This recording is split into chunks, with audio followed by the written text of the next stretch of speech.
They taught you how to behave before they taught you how to think, and by the time you noticed, the rules were already inside you.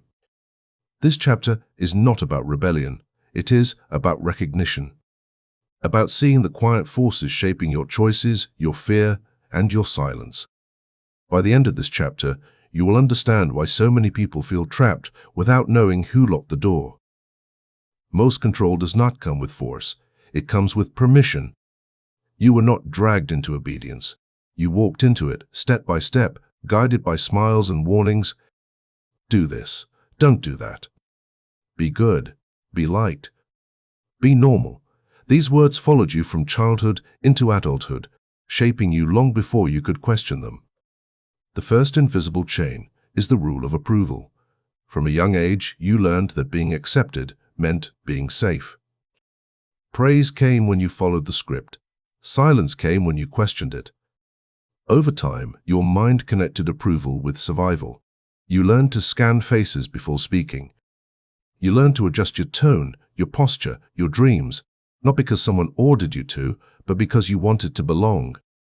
Belonging feels warm, but it has a cost. When approval becomes your compass, truth becomes dangerous. You stop saying what you see.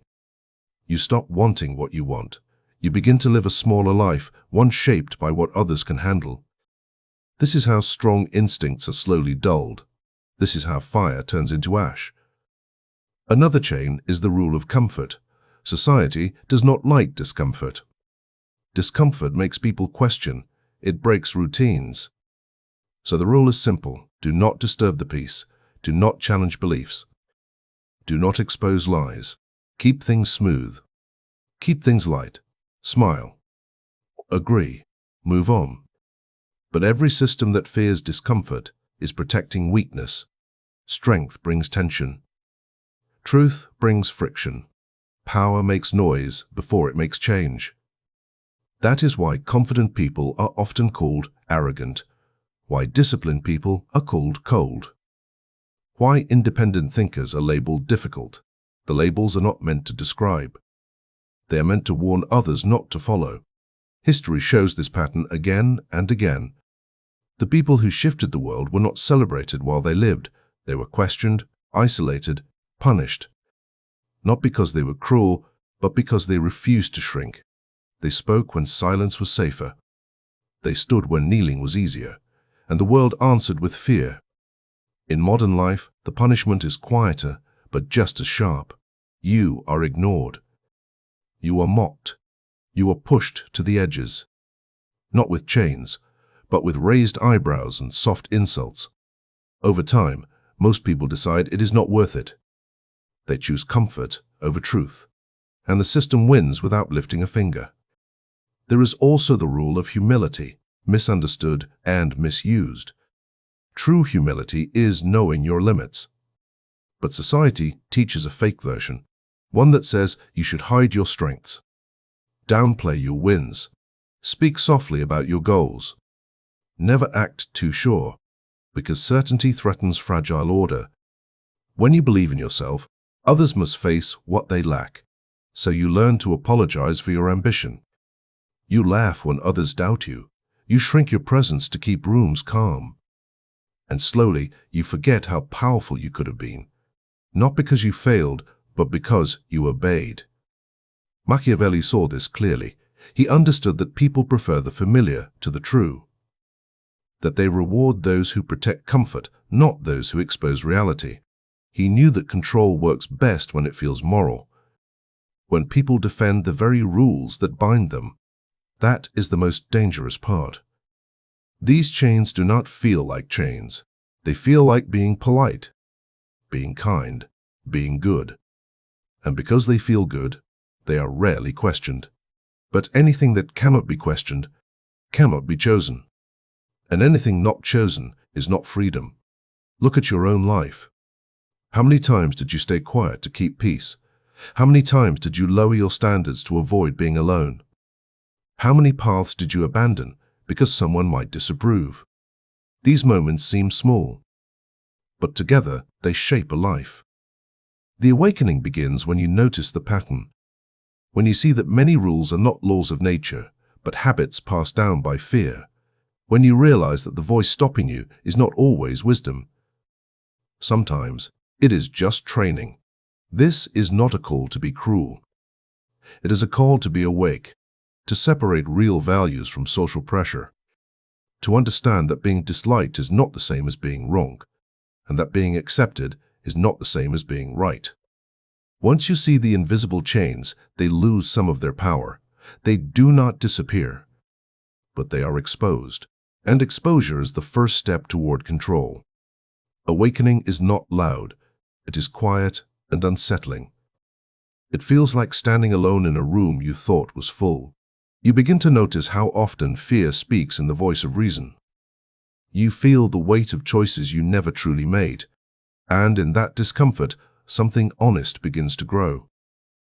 The first awakening is realizing this. Many of your limitations were never real. They were social rules designed to keep you manageable. Once you see the chains, you cannot unsee them, and the descent begins. Once you see the chains, the fall begins, not a fall into chaos, but into truth. And truth is rarely gentle. This is the stage where most people turn back, because what you discover here does not flatter you. It exposes how many rules you followed, not because they were right, but because they were safe. One of the most dangerous rules you were taught is this: always be open, always be vulnerable. It sounds noble, honest, human. But the world does not treat openness as courage. It treats it as information. Every fear you reveal becomes a note in someone else's mind. Every weakness you share is quietly stored, not always to hurt you, but to measure you. Vulnerability without control is not strength. It is exposure. Strong people choose when to open the door. Weak systems teach you to leave it unlocked at all times. And then they call it connection. You've seen it happen. The moment someone learns where you doubt yourself, the way they speak to you changes. Not loudly, not cruelly, subtly. Respect shifts. Authority tilts. The room feels different. This is not because people are evil. It is because human nature responds to signals, and weakness, once shown, cannot be unseen. Another rule quietly drains you. Everyone deserves access to you. You are told to reply fast, to always be available, to explain yourself, to answer every call, to prove you are kind. But constant access lowers value. When you are always reachable, you are never missed. When you never say no, your yes means nothing. Power requires distance. Not emotional coldness, but space. Space to think. Space to choose. Space to breathe. History's most respected figures were not constantly accessible. They were deliberate. Their time was guarded. Their presence meant something. And that presence carried weight. Then there is the rule that traps millions in quiet exhaustion: hard work will always be rewarded. This is one of the most comforting lies ever sold, because it gives hope without demanding awareness. The truth is harder. Effort alone does not create power. Visibility does. Leverage does. Timing does. Understanding people does. Many of the hardest workers remain invisible, not because they lack value, but because the system does not reward sweat. It rewards strategy. Machiavelli saw this clearly. He understood that those who rise are often not the most moral or the most tired, but the most aware. Another rule follows close behind: be patient, your turn will come. Sometimes patience is wisdom. Other times it is a leash. Endless patience teaches you to wait while others move. It trains you to accept less today for a promise that may never arrive. And over time, patience turns into passivity. There is also the rule of endless forgiveness. You are told to always understand, always give second chances, always let things go. But mercy without limits teaches people how far they can go with you. Forgiveness without consequence invites repetition. Even Machiavelli warned that unchecked mercy becomes weakness in the eyes of those who seek advantage. This does not mean becoming cruel. It means becoming clear. Clear about boundaries. Clear about standards. Clear about what happens when lines are crossed. Kindness with structure builds respect. Kindness without structure builds exploitation. Perhaps the most subtle rule of all is this: good people do not want power. Power is framed as dirty, corrupt, dangerous. So you learn to avoid it, to fear it, to distance yourself from it. Meanwhile, those with no fear of power step forward and take control of decisions that affect everyone, including you. Power does not disappear because you reject it. It only changes hands. And often, it ends up with those least prepared to use it wisely. As you descend deeper into this truth, something uncomfortable happens. You realize many of your struggles were not personal failures. They were predictable outcomes of rules designed to keep order, not growth. You see that morality is often used as a filter, not to create good people but compliant ones. This clarity can feel lonely. Because once you see the pattern, casual advice sounds empty. Just be yourself, work harder, stay positive. These phrases no longer satisfy you. You know the game is more complex, and pretending otherwise feels like lying to yourself. Machiavelli never promised comfort. He promised understanding.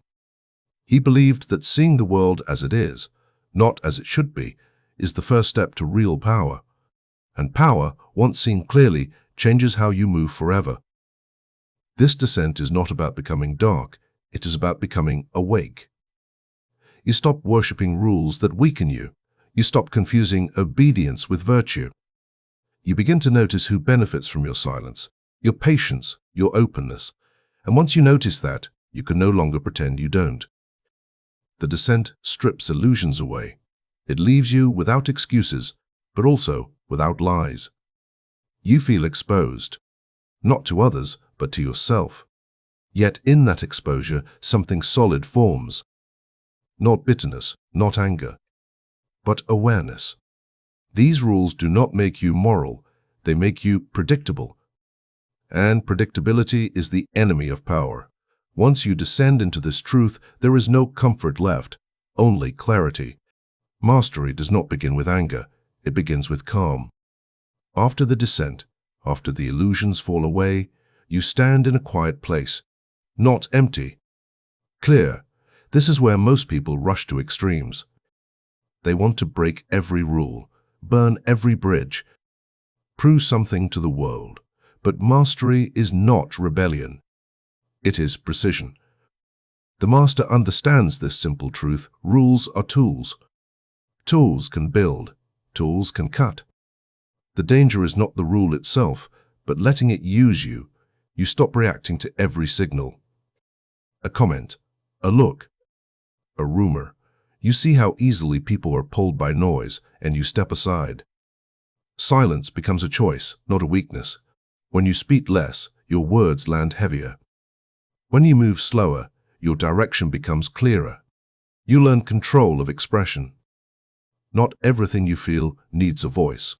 Not every thought needs air. You keep your inner world guarded. This does not make you cold. It makes you stable. People cannot shake what they cannot read. Mystery becomes your shield. You also learn selective honesty. Truth is powerful, but timing is everything. You tell the truth when it builds, not when it feeds chaos.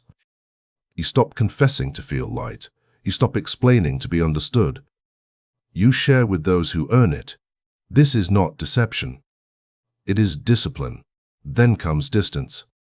Not isolation from life, but space from distraction. You guard your time. You say no without guilt. You are not always available, and because of that, your presence gains value. People lean in when you arrive. They listen when you speak. You begin to use the rules instead of fighting them. You follow them publicly when it serves your aim. You bend them privately when growth demands it. You smile when needed. You stay quiet when it benefits you. You step forward when others hesitate. This is not weakness. It is awareness. Emotion becomes something you manage, not something that manages you. You still feel anger, doubt, fear, but you no longer act from them. You let them pass like weather. Calm becomes your signal. It tells others you are grounded, that you cannot be rushed or pushed. The master also understands kindness. True kindness has edges. It does not bleed endlessly. It gives without losing shape. You help when it matters. You forgive when there is growth. And you walk away when patterns repeat. Mercy without limits is not kindness. It is neglect of self. Power stops feeling dirty. You no longer avoid it or chase it. You accept it as responsibility. You learn how influence works, how presence shifts rooms, how decisions ripple outward. You stop waiting for permission. You stop hoping someone else will lead better. Solitude becomes part of your strength. You spend time alone without fear. In that quiet, you sharpen your thinking. You review your actions. You notice where ego tries to speak louder than truth. Solitude teaches you who you are without applause. You also stop needing to be understood by everyone. Misunderstanding no longer scares you. You realize that clarity for yourself matters more than approval from others. Some will label you distant.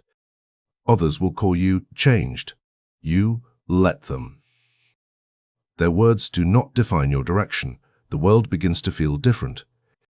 Not softer, clearer. You see patterns faster. You sense intentions sooner. You move with purpose instead of impulse. You are not perfect, but you are aligned. And alignment creates quiet power. Machiavelli believed that wisdom is knowing the world as it is, not dreaming of what it should be. You stop asking life to be fair. You start asking how it works. That shift changes everything. You stop wasting energy on resentment.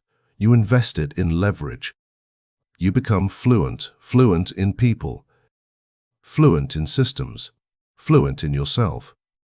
You know when to step back and when to strike, when to speak and when to wait. You understand that the same rule can protect or destroy depending on who holds it. This fluency brings peace. Not the peace of comfort, but the peace of control. You no longer feel pushed by trends or pulled by fear. You move because you choose to.